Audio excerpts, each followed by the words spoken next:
Honorable Kennedy, Otai Alan Kojo Chemati, and the two the official promoter of Alan Kojo Chemati ana. Alan Tony is a different people for NPP Franco. A leadership that will fight corruption for corrupt political appointees and other public officials. Omani also adwom kasa na contract bi kro no chama ntuma di animu agye ama Kofi job said e ya owusu adwom nso benya biaye na o must stop no from going as independent candidate. Why will the Akuffo government waste scarce resources to recommission a power plant that owusu adwom e see MP for pa so am interchange no mo fa ma no on step down da obekọ independent. Yemo efo nyina kwa ba brighter media asuzua yasanso atena sen bebre from my Ghana mu ba yadini nyina ebro na Alan Kojo Chematin no kwasam se oma NPP amaneko no pressure papa na sisi ame no kase dwumadie bi koso ana chese Alan Kojo Chematin ene Abusakara omo kabo mu no na official lunch no ekoso na ensem bebre ene freche eba commander according komo bi odi info ni nyina babaran sana no bebese ekotie na ehwewe ensem bia Alan Kojo Chematin edi tuda na for ye ba info commander baba drop no option ano edin papa na yeko Ejisu constituency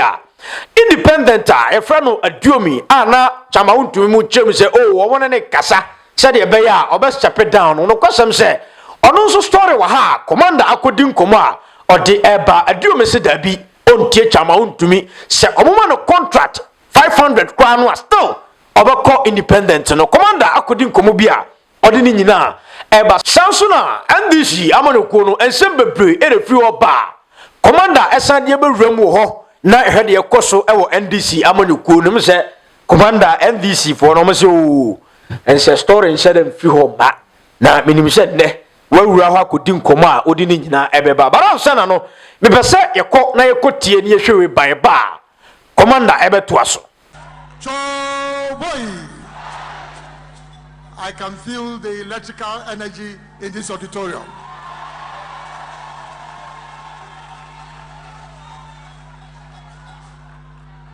The leadership and members of the Alliance for Revolutionary Change, the leadership and senior representatives of political parties and other political groups, my own colleagues and comrades of the movement for change from around the country, excellencies, members of the diplomatic corps, Nime, Name, our revered clergy, distinguished invited guests, friends from the media, fellow countrymen and women. Let me start first by expressing my profound gratitude to you all for accepting our invitation to be part of this important function. I give thanks to the Almighty God for making this day possible. I wish to also express my sincere appreciation to the leadership of the Alliance for Revolutionary Change for their dedication throughout the deliberations leading to the establishment of the Alliance. I would also like to thank them for the trust and confidence reposed in me in unanimously endorsing my candidature to contest as the presidential candidate of the Alliance in the upcoming general elections. Fellow countrymen and women, we are gathered here today for a very simple but historic event, which marks a watershed moment in the political history of our country. The historical significance of this event does not lie simply in the coming together of different political entities. Indeed, we have had alliances and coalitions of political groups at different times in our political history. The significance of today's event lies in the fact that we are initiating a process that will redefine the architecture of political governance in our country. This process, by the grace of God, will lead to the election of the first independent candidate as President of the Republic of Ghana.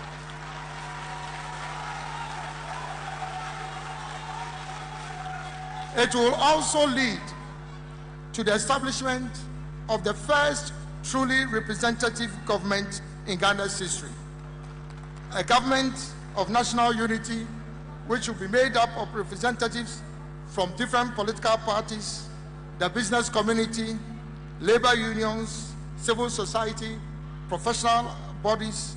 faith-based organizations, traditional authorities, and other interest groups, including traders, farmers, fishermen, artisans, among others. Distinguished ladies and gentlemen, social, and economic. This is what revolutionary change is all about, and has informed our choice of the name of this alliance. After 67 years of independence, we are still grappling with the fundamental challenges of development, and unemployment, a declining healthcare delivery system, an educational system that does not respond to our current and future development needs, the rampant and irresponsible exploitation of our natural resources, and the deplorable state of infrastructure, including but not limited to road and rail networks, energy, water, and sanitation. We certainly deserve better than this as a people. But the challenge for us is, how do we fix this? Fellow countrymen and women, to overcome our challenges, I propose the following 6 fundamental considerations. 1, ushering in a new type of leadership in Ghana. Leadership that is visionary,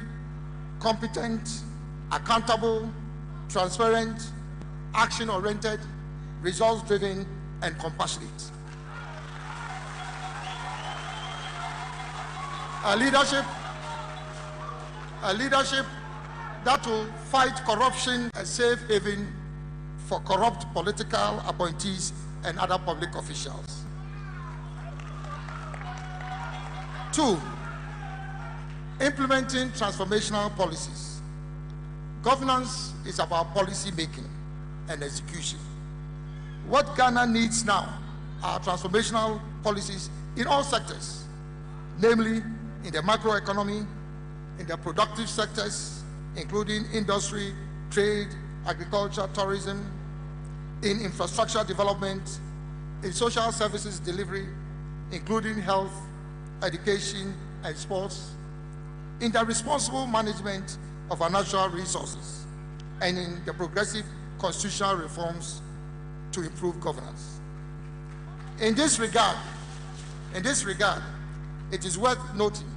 that the Alliance has agreed unanimously to adopt the Great Transformational Plan of the Movement for Change as the Alliance's blueprint for Ghana's economic transformation.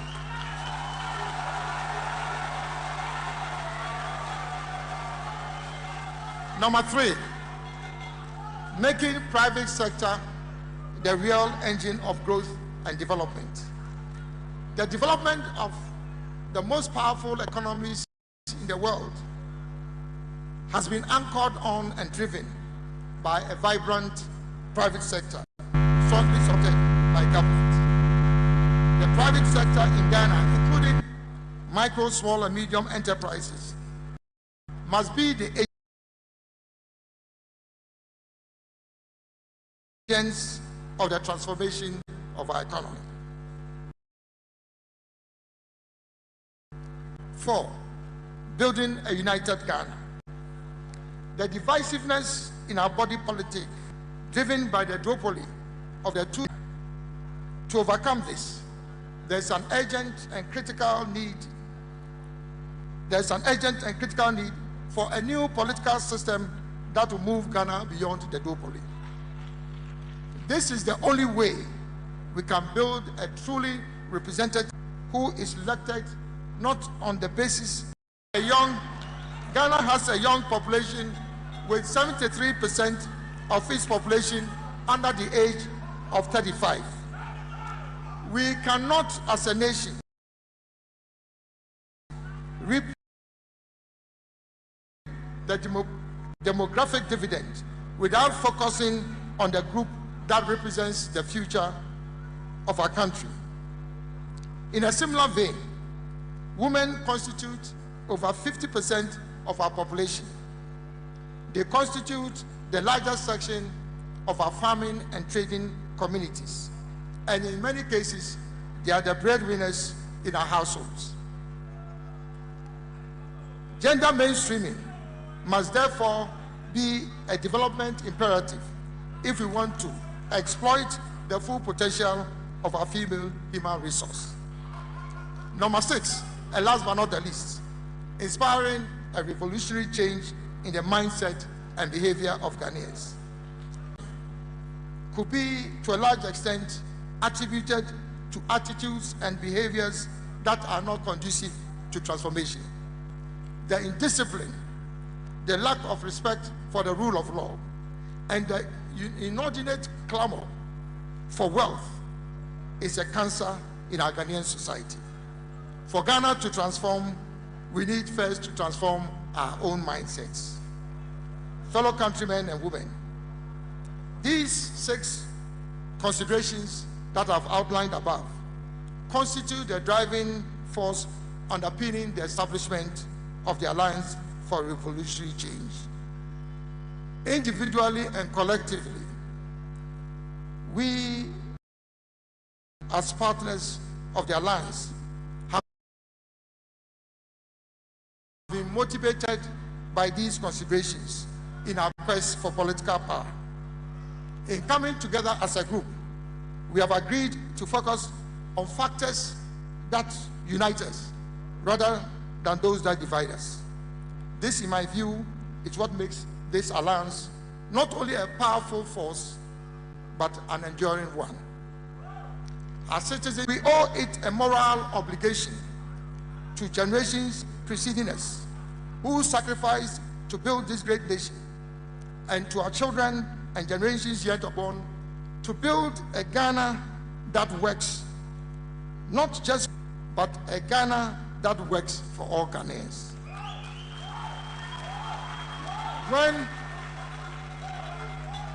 When politicians are voted into power,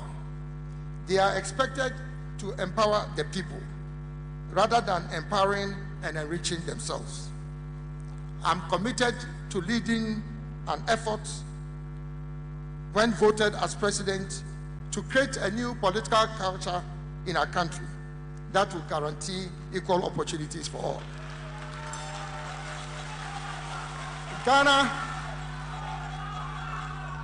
Ghana remains the jewel of Africa, the oasis of peace, and the shining star of our continent. Let us work together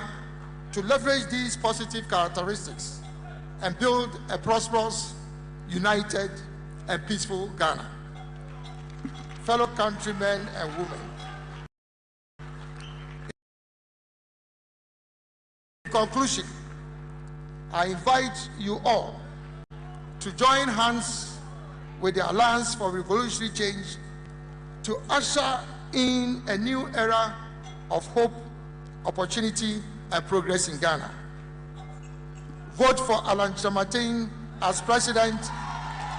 in the general elections.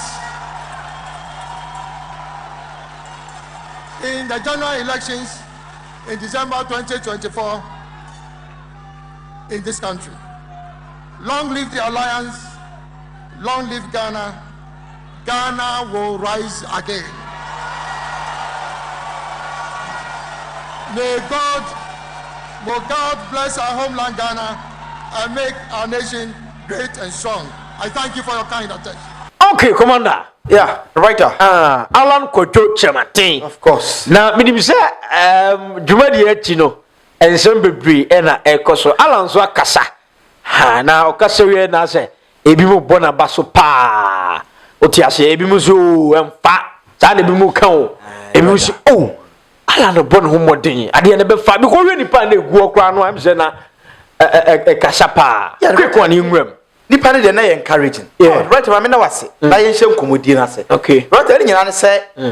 ye be kwa adwuso esan se owuso aduomi the writer still nkomo no anya yie nti ye be kɔ ho okay ene be sa kwa NDC so aso ye nkomo bi pa wo ho but alan de ne de hye ase right ene nyina ne se enche na alan kɔje trematin the movement for change writer omo ye collaboration ena omo ne Abu Sakara ekabo omo a omo ti ko bi a ye fra no Alliance for Revolutionary Change ena ja omo so ahye omo adwuma ase na writer ARC koi ena omo guso bo omo adwuma na adwona na fe officially omo ye official launch of omo alliance na omo kire wiase na se omo ka bo ma fe ena omo ye adwuma na writer dwuma die na se no kra nya me anim ni nkomo bebre ne course se de ehun se Alan kasa na o kire kyensem mu no but nsem bebre ne wa kire before program and after program na se wo de wo info na obe drop sisi the writer sisi je ene quick one ni ba drop say Alan kasa de nipa bebre ate nsem Alan kai the writer wonim say Alan wa bra omo kwa official lunch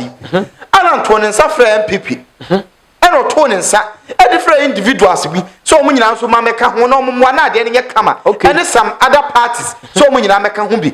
na right Alan to ne nsa from no kra nya me anim ni NPP for na obi expect so omo ne Alan and anantebon for so many years nti amafo bebre kura be kaya in the program omo say na two for ko hobby na mo bebre say na na two there say na nko mo ko de ma NPP honorable Kennedy ni media house no na fe de ye den e na Alan Koyo Chamatin program ase ana na two for ho eno na man for register concern pa minim say the info bebre ba right info bebre free mu a e be drop ha okay na right yen hye nkomodie na se ye ni nyina ne say Alan Koyo Chamatin at the type of program ne koso no ye hu say o kan sem bebre e kire collaboration a oni all Ghanaians e ba be ya bom e mo kaya to the stand say wa kada say ono ne de ende e all round governance right all political parties e be included intina e twa to so say ne ampa enu ntina official line to to ne safre other political parties o mu nyina maboa na right o be busa say ne NPP for party ben e ne call program na say right no kra wo me say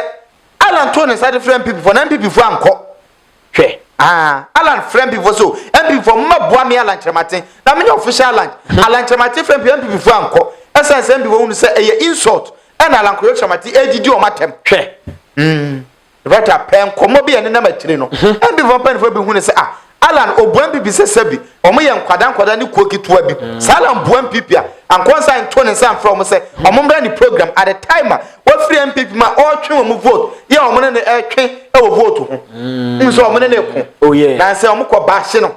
na host na do so ko baahye omo na na be kire na adwen nti so to onsa the from a at the moment omo be ko program no omo hu ni say odo omo ye nkwada bi a odo omo di agro nti na ni so omo ko so man ko nti omo man ko NPP Alan program no and writer and you won send two for aba sa sem no amam for register concern baby ade honorable Kennedy o be so ko kan Alan ho ana no writer enkomo no koso pa o writer no kra nya me na man for di san komo writer na no so nkomo kakra wo me say nyina yenim say Alan Koyo Chamatin ono so oye the businesses but onya obi o wo media houses okay ana alliance wey o maye no as a political party you need media houses say on be promote too na wetima ye adwuma yie na wa sell messages okay until at the time at writer ye hu na two for ho no amafo no wa so mu bisa say ene na two na the official promoter of Alan Koyo Chamatin ana the writer na two so honorable Kennedy dia baby ankomo na kwagina nyina ne say the writer honorable Kennedy officially ana say honorable Kennedy otai Alan Koyo Chamatin achi entina na two for ko ho ana. That is the question.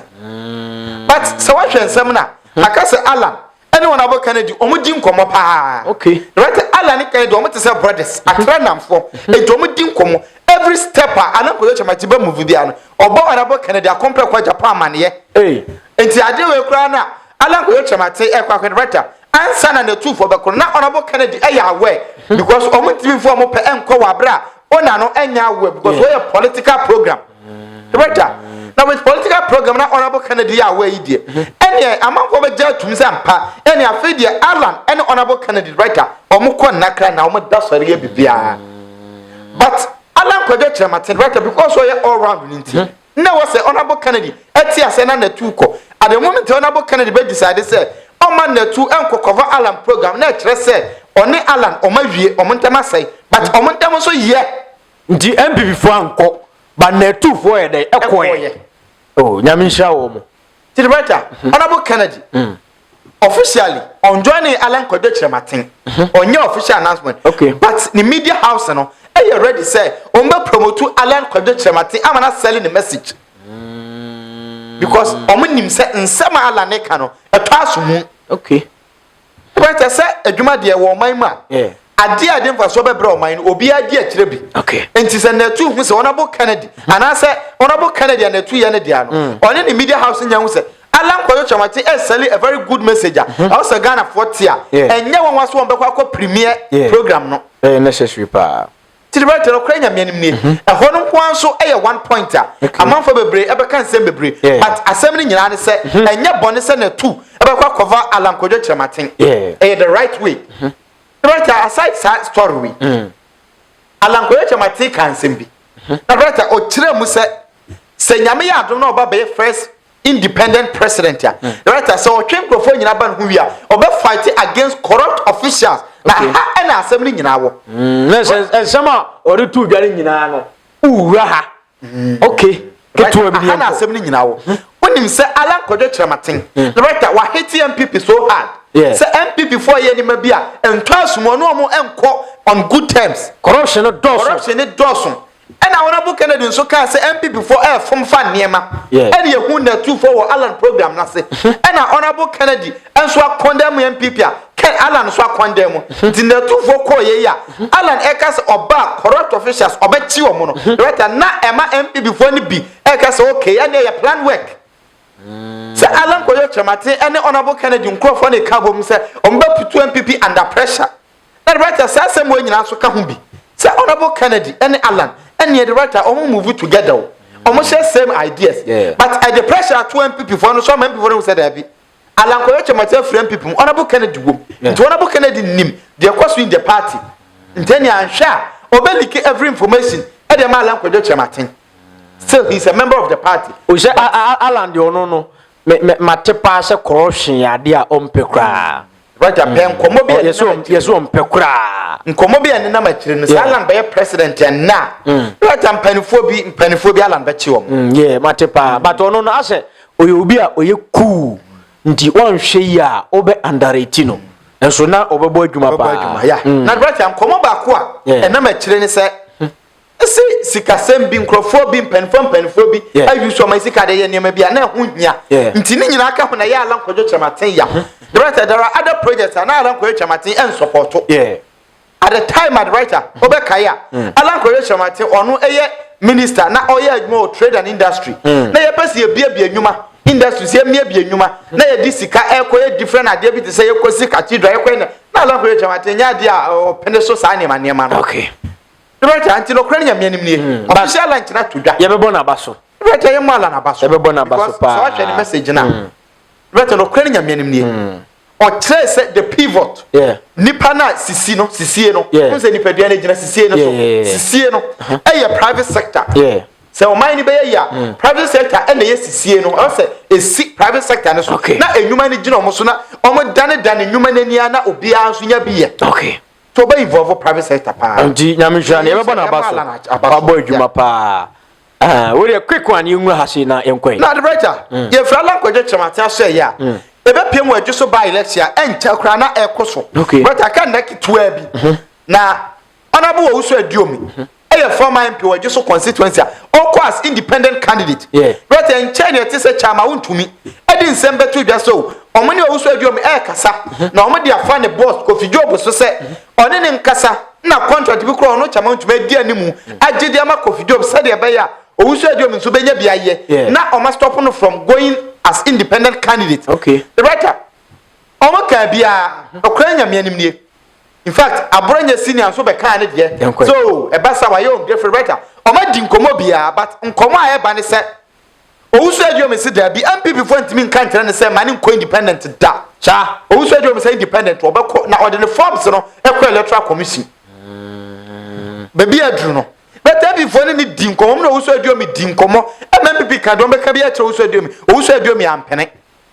ah wo independent contract do anko so mo de man nyina o se da bi emfa the right also adiomi o say o de omo pa esi NPP for pa omo fa sika bi omo de be man omo pa say bi so am interchange no omo fa man on step down da obekọ independent hwe o engineer the right o say o woni sika dada also adiomi claim say o woni sika o ye adwuma onya nipa a onya adwuma on say politicians politics and any career and no any join and the profession be bia no but ono de oye civil engineer oye adwuma wa ye adwuma for so many years since 90s and on start adwuma nti wa bone bra woni sika na nempo se oni hwempo da ho a o wa adwuma eno eno oye didi eno ano bekoso be ye nti so ko parliament a enya s gracia bi ene sika bi no akwape no aka se o di sika bi be fa fikira ma no se wonya iko no ojai koda bi but okwa because of adwuma wa yeda atuba sa adwuma na essay na constituency form we do so e call o so adwuma se omre biem no eno na o so adwuma gina so de ko o na je na adwuma o ye no ne contract ba ko kra se ska wo mbebre sine MP na okwa kodi akadua se nkwa na obenya dina amanfo keka se okupeska na di okopese ndi wa chemse da binya sa the wa chemse nya sa e no so no kra ne se right enya se wo kan keke ye nyina ye nimbi say in the 90s and I started adwuma as civil engineer now we adwuma Ghana highways no northern region and I we adwuma saa ba be sinne nti oyobi a we adwuma che aside politics no we adwuma a we de abone bra nti wo ka we dika na right odi nkomo kire nsem ni mu ye kire mu so party na nka celebrate na manfo bi so we ne owe ni hwia so ye NPP ni de owe ni obesa de kwa bo NPP se de nipa bebre eye no mo we ni a no mo sa kwoti se Joe Wise no the writer o se enye ono owo adom owe ni a onkwa NPP asemu se we de yesi ala na one no hwia bomu ana wonte writer says anko mon kra ye dikakra wa but ye mfa nto so yie the writer ni nyina ne se na NPP fo bi nim se so also adio me weni a obekọ NPP back but also adio me nkomo be bia gina se so also adio me weni a oni alankojo tramati e na move together into oni NPP ni tweka bin na right o kan sem bi kire nsem bi yes ansem ne na mabonte se o se o weni a se NPP voice se o mu suban a the right oni o beka bom suban ne ye den akwan bi wo fa so yo madwuma no se ompe e na nyo no nipa ba ko penti na NPP vo be se sa kom fa so yo madwuma nyina nti automatically Mr. Owusu Aduomi the writer oni MPP aton kwanta pai free na ekọ no weni a sebi obajoin movement for change enkomo amedi weni a oni alliance of revolutionary change na be ye adwuma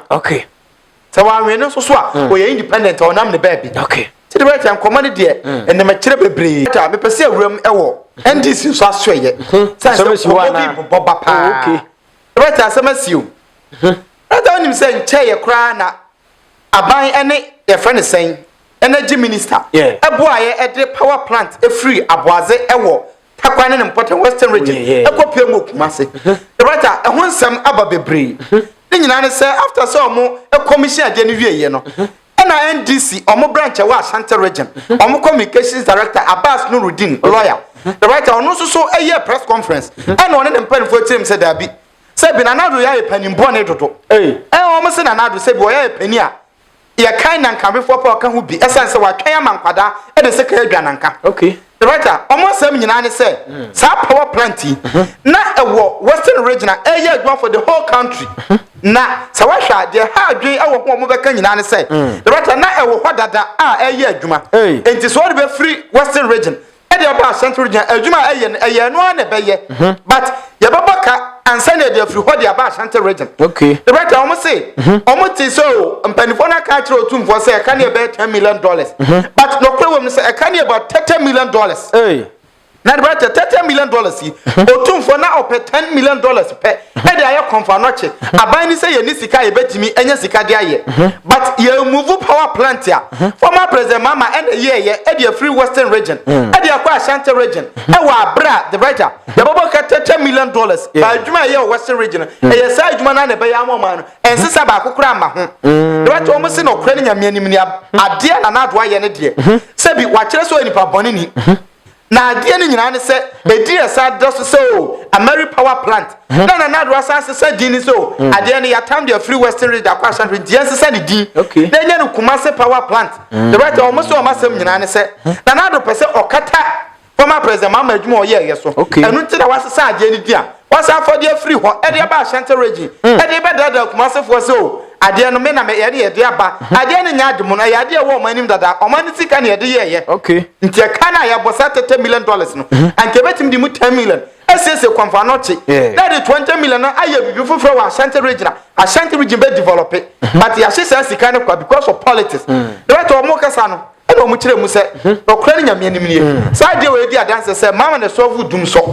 Abbas Nurudin na kasa enyame right Abbas Nurudin so se obia hu se dum so abakumase na o se the power plant former president mama ye se mfa solve dum so no eno mo de bekwa akọ solve dia ene o mo nyintum sampa mama eye bibi to ho a eno na o de solve dum so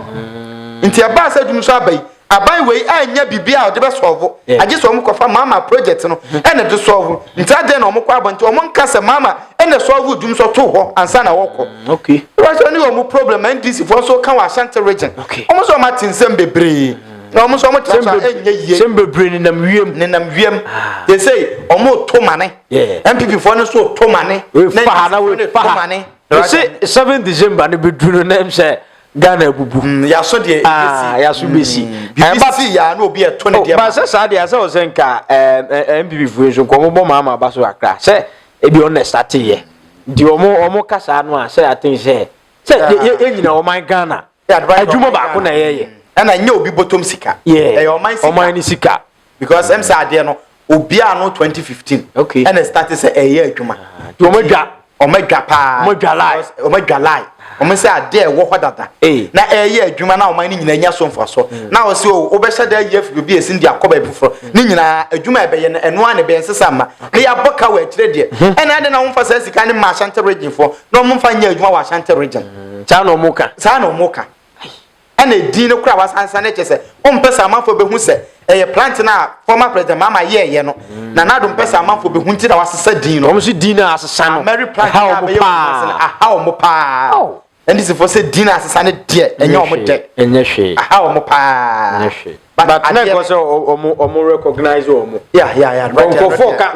Akuffo ka sansem na o he videos e circulate a manfo ko comment section ho a manfo complain pass o go say o mo recognize a former president Mahama kakra yes ya de on this because project there amanfo ka say Akuffo adom free so a still na free education no ebe ka say Akuffo adom na de buy nti we say this abasa na wo kotam fita ko aba ha also trim say oh ye be bo Mahama abaso because on the start ya de no ene ya be wie dem twa what ya say aha tisa na amanfo ka na minim ye fancy but yeah she betima her video na do the her video no and sama omodi tudwa e press conference no ase the Akuffo and Bawumia government, having failed in all their endeavors to bastardize the Ameri deal engineered by the visionary and nation builder John Mahama to end the age-old doomsaw, they are now seeking to obliterate John Mahama's enduring legacy in the energy sector. And one of such moves is the scheduled recommissioning and renaming of the Ameri power plant on Wednesday, 17th April 2024 at Angomaso in the Oforikrum municipality in the Ashanti region. The questions many people are asking are, why will the Akuffo Bawumia government waste scarce resources to recommission a power plant that has already been commissioned in 2015? Why is the Akuffo government seeking to change the name of the power plant from Ameri to K1 TPP? How does the mere recommissioning and renaming of the power plant from Ameri to K1 TPP help resolve the financial crisis that is the main cause of the doomsaw Ghanaians are presently experiencing? How on earth does the mere relocation of the Ameri power plant from Abuaze in the western region to Kumasi cost $35 million, which is over 3 times more the amount Otumfuo Osei Tutu is soliciting to renovate the Komfo Anokye Teaching Hospital? The more questions we ask,